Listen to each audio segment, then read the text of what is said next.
사이 이명박 전 대통령 이름이 자주 거론됩니다. 원세훈 댓글 사건 그래서 관련해서도 그렇고요.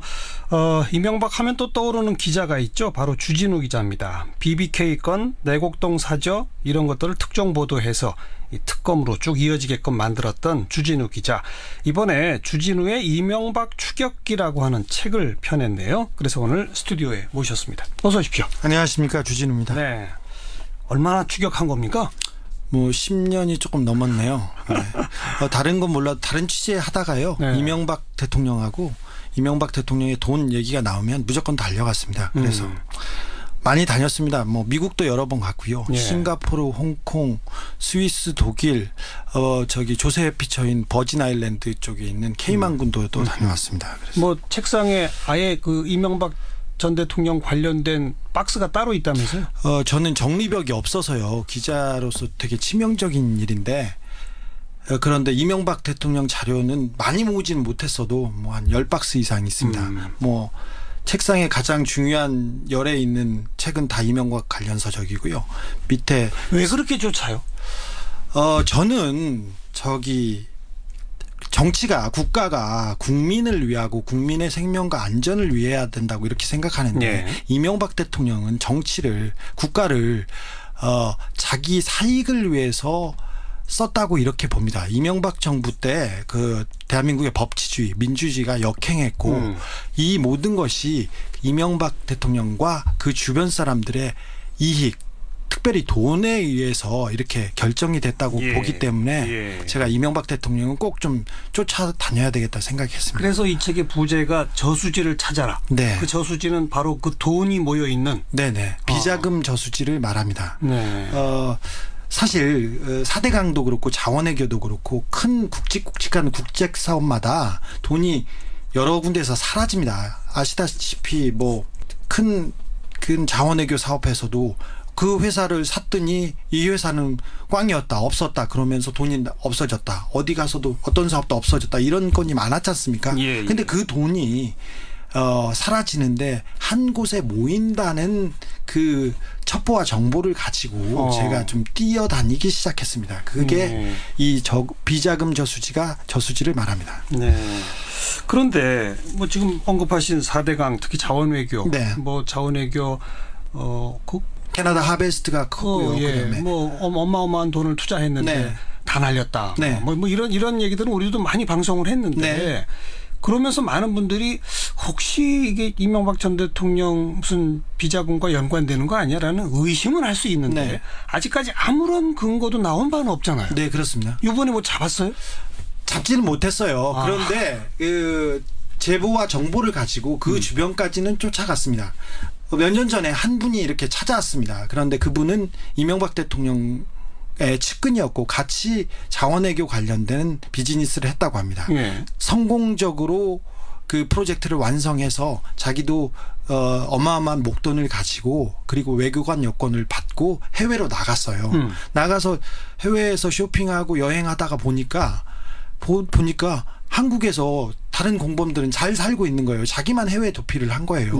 그래서 들어와 보니까 다른 친구들 공범들은 더 돈을 많이 받았다는 것 때문에 약간 뭐라고 해야 돼요? 배가 아파서 이런 것이 분노로 되면서 저를 찾았어요. 그래서 저한테 몇 가지 정보를 알려줬는데 어느 계좌까지도 알려줬습니다. 그런데 제가 이렇게 그 정보를 가지고 이렇게 하나씩 두씩 두드려 보니까 신빙성이 굉장히 있었습니다. 그런데 그 계좌는 차명 계좌고 남바로 돼 있어요. 비자금 계좌가. 계좌명도 남바고 계좌 이름도 남바예요. 그래서 저희가 가서 찾을 수 있는 거는 한계가 있었어요. 그래서 거기까지 가서 좌절하고 비슷한 건으로 가서 좌절하고 그래서 이렇게 쫓아갔던 내용들을 어느 정도 신빙성 있는 정보들만 가지고 좀 모았습니다. 그리고 다른 얘기도 좀 넣고요. 그러니까 저수지를 찾는 추격을 하긴 했는데 못 찾았군요. 아직은.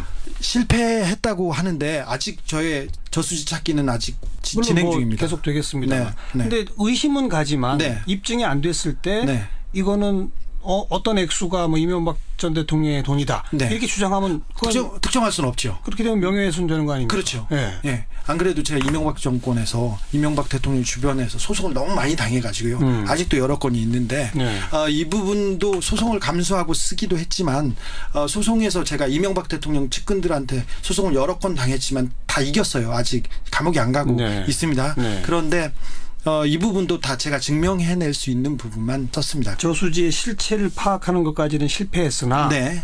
그 부분 중에 확인된 것들은 몇 개 있다. 네, 그렇죠. 하나만 얘기해 보세요. 캐나다 노스역이라는 동네에 있는데 거기에서 개발 사업을 한다고 회사를 세웠습니다. 네. 농협에서 대출을 해줍니다. 210억 원을. 그런데 그 대출 사건은 210억 원을 대출해 주는데 회사가 세운 회사를 세운 그 다음 날 대출을 해줘요. 설립 다음 날? 설립 다음 날 대출 승인을 해줍니다. 그래요? 그런데 그 대표이사는 아무런 실적이 없었고요. 실업자였고요. 그래서 보증인 그다음에 담보 이런 것도 아무것도 없었습니다. 제가 200만 원을 농협에서 대출을 하려고 하면 정말 많은 서류를 원하고요. 그리고 아니, 자본금도 없습니다. 없는 회사인데 네. 해외에 있는 회사인데 설립 하루 만에 210억이 예. 그다음에 한두 달 만에 그 돈은 사라집니다. 그 돈은 사라지는데 농협에서 이 돈에 대해서 전혀 묻지 않습니다. 그 회사는 어떻게 됐어요? 그리고 회사는 공중분해됐죠. 그 회사는 농협에서 돈을 많이 가져왔다고 해서 캐나다에서 돈을 그 분양대금을 받아서 더 큰 덩어리로 1,몇백억을 만들어서 사라졌습니다. 이 회사가 사라졌는데 농협에서 돈을 빌려줬으면 찾아야 될 거 아닙니까? 예. 찾아주지 않습니다. 그 내역을 쫓아가 봤더니 농협에 그 이명박 정부 초기에 취업한 비정규직 몇몇 사람들이 취업을 하자마자 한 첫 번째 프로젝트였어요. 근데 그분들이 한 프로젝트가 인도네시아, 캄보디아, 해외에 여러 사업을 했는데 다 이런 식으로 망했어요. 망했는데 농협에서 절대 찾지 않습니다. 그래서 농협에서 이게 문제가 돼서 어떤 분한테 의뢰를 했더니 그 국제변호사 분께서 이 문제를 따져봤더니 이 돈이 캐나다에서 케이만 군도라는데 있다. 조세회피처에 있다는 얘기를 농협에 해줍니다. 예. 그랬더니 농협에서 이 변호사를 못하게 하고 자릅니다. 그리고 사실관계를 막습니다. 그래서 농협에서 캐나다 대출권에 대해서 얘기하는 것은 거의 금기였습니다. 근데 알고 보니 그때 이명박 정부 초기에 고용된 몇몇 사람 해외 프로젝트 파이낸싱을 하라고 고용된 몇 사람이 이명박 대통령 주변하고 밀접한 관련이 있는 사람이었어요. 그래서 이런 프로젝트를 하고 그 사람들은 승승장구합니다. 그분 중에 한 분은 아침에 출근하다가 저수지에서 발견됐습니다. 그러니 의문의 죽음? 의문의 죽음입니다. 경찰에서는 자살이라고 하는데 그 돌아가신 분의 부인한테 물어봤더니 아이들도 잘 크고 죽을 이유가 하나도 없다. 네. 억울하다. 이렇게 얘기하십니다. 네. 그런 내용이 있는데 이 부분은 공신력 있는 분께서 이 돈의 흐름을 보고 거대한 비자금 저수지를 봤어요. 그래서 수사가 어렵지 않습니다. 그래서 농협에서 고소만 하면 캐나다 검찰이 그런데 안 하고 있다? 네. 근데 절대 안 합니다. 그렇게 사라진 돈이 네. 이명박 전 대통령 쪽으로 갔다는 근거는 또 없잖아요. 거기까지는 제가 증명하지 못했습니다. 근데 그 앞에까지 거대한 비자금 저수지가 있으니 이 부분을 조사해달라. 이거는 공권력 있는 기관한테 제가 호소하는 내용이기도 하고 국민들이 여기에 관심을 가지면 수사를 해서 비자금의 실체를 밝힐 수 있다. 여기까지가 제가 하는 내용입니다. 또 있습니까? 그런 게? 심플한 걸 얘기해야 되는데 비자금이라는 게 굉장히 어려워서요. 회사를 만들어요. 회사를 만들어서 그 이쪽에다 돈을 쏘아줍니다. 아니면 돈을 여기에 투자를 합니다. 그리고는 이 회사가 없네. 그리고 회사를 망가뜨리고 돈이 사라집니다. 그런데 그 회사에 돈이 들어오는 건 어디서 들어와요? 정부에서 투자하지 않습니까? 자원외교 같은 경우는 뭐 공사라든지 정부에서 계속 돈을 줬지 않습니까? 그리고 하베스트 같은 경우도 정부에서 우리나라에서 4조 넘는 돈을 줬는데 나중에 확인해 봤더니 4조 원이 들어간 회사가 200억 원짜리라는 거 아니에요. 그러니까요. 200억 원짜리를 4조 원 주고 샀으면 그 몇 조가 어디로 사라졌을 거 아닙니까? 근데 그 돈이 사라집니다. 그 돈이 사라지는데 그 돈이 이렇게 흩어지는데 넘버 컴퍼니 아까 말했던 그 비자금 통장으로 이렇게 사라집니다. 그래서 그걸 쫓으면 비자금 통장에는 다 가명인가요? 비자금 통장은 가명인데 주로 어떤 형식이냐면요. 1달러나 10달러짜리 회사를 세워요. 예. 주식이 한 페이퍼 주에. 컴퍼니. 그거 하는데 그 페이퍼 컴퍼니가 그 계좌를 소유하고 있습니다. 그래서 아무도 누가 주인인지 누가 주민인지 모릅니다. 그리고 조세회 피처에서는 차명으로 그 계좌를 만들 수 있어요. 농민이라고 차명으로 이걸 만들어서 그 돈을 보내서 어떻게 쓸 수 있습니다. 그런데 그 돈이 빠져나오는 곳을 찾아보면 그러니까 크레딧 카드라든지 그리고 아니면 돈을 쓰는 그 돈의 흐름을 찾으면 누구인지 알 수 있습니다. 그렇죠. 네, 그래서 그걸 쫓아가 보면 저기 큰 카카의 주변 분들이 이렇게 보입니다. 그래서 거기까지 쫓아가야 된다 이렇게 이명박 전 대통령의 주변 분들이 그 돈을 사용한 흔적까지는 잡았다? 거기에 대한 정보까지는 제가 받았다 이렇게 합니다. 제가 흔적을 볼 수는 없어서. 예. 근데 그 정보란 얘기는 누군가의 재현, 제보? 네. 공신력 있고 누가 믿을 만한 사람. 네. 만약에 이명박 대통령 측에서 소송을 걸어주면 재판 과정에서 나올 수도 있는 부분이라고 생각합니다. 네. 4대강에도 그런 게 있나요? 지금 쭉 언급해 주신 걸 보면은 해외 투자, 자원개발 투자 뭐 이런 건들을 몇 가지 얘기해 주신 것 같은데. 4대강은 기본적으로 건설 회사들이 나눠서 이렇게 담합을 해서 그것까지는 다 나왔죠. 다 담합을 해서 나눴는데 이거는 대기업들에서 흘러간 돈이었기 때문에 굉장히 찾기 어려웠어요. 4대강에서는 그래서 기업에서 빼낸 돈의 흔적은 저도 그 흔적을 찾지는 못했고 4대강이 이렇게 흐르는 강 주변에 중간중간에 그 항구를 지으려고 했어요. 그러니까 거기에 큰 도시나 큰 상업시설이 생기겠죠. 그 주변을 이명박 대통령 주변 사람들이 집중적으로 사들였습니다. 그래서 그거를 그 주변에서 그런 그 이명박 대통령 친인척 중에 어디 누구 명의로 샀다는 그 증언까지는 가지고 있는데 제가 그거를 밝히려고 등기부등본을 한 500만 원, 1000만 원어치 떼어가지고 했는데 친인척까지는 제가 아직까지는 확인을 하지 못했어요. 그런데 증언도 있고요. 그걸 제가 찾다가 못 찾고 내곡동 땅을 찾았습니다. 그렇게 맨 땅에 헤딩하는 식으로의 등기부등본을 해서. 그래서 근데 그것도 4대강 사업이라는 것이 있다라고 하는 정보를 이용해서 좀 이제 밝으신 아무래도 그 이명박 대통령 주변 분들이 이제 밝으신 분들이 많을 테니까 4대강 사업이 진척되면 여기 땅값이 오르겠네. 그건 미리 사둬야지. 그냥 그분들이 재테크했을 수도 있는 거잖아요. 이명박 대통령 제가 취재한 바입니다. 이거는 제가 취재한 바입니다. 이명박 대통령은 그 땅에 친척이 산 땅에 30년 동안 뭐 등기를 걸어놓는다든가 다른 사람 이름으로 그리고 가압류를 1000원, 10,000원 이런 식으로 자기 흔적을 남깁니다. 그런데 그게 그분 이름은 아니죠. 근데 저는 이명박 친인척들 땅 중에 그렇게 가압류 30년 동안 그리고 소액 가압류가 걸려있는 땅은 다 이명박 대통령 거라고 생각합니다. 그런데 이 부분을 증명할 수 있는 내용과 자료도 일부는 가지고 있습니다. 아무튼 대체로 확증까지 가지는 못했으나 의심이 가는 대목들까지는 모아서 이걸 사회에 알리고 국민들이 관심을 갖고 그래서 관심이 고조되면 공권력을 가진 수사기관이 제대로 수사해보자 이런 거죠. 나서기까지 하는 게 저의 목표라고 생각해서 지금 책도 냈고요. 그래서 여기서는 그냥 주진우 기자의 어떤 추정이랄 수도 있는데 그 비자금 규모가 도대체 얼마나 되는 거예요?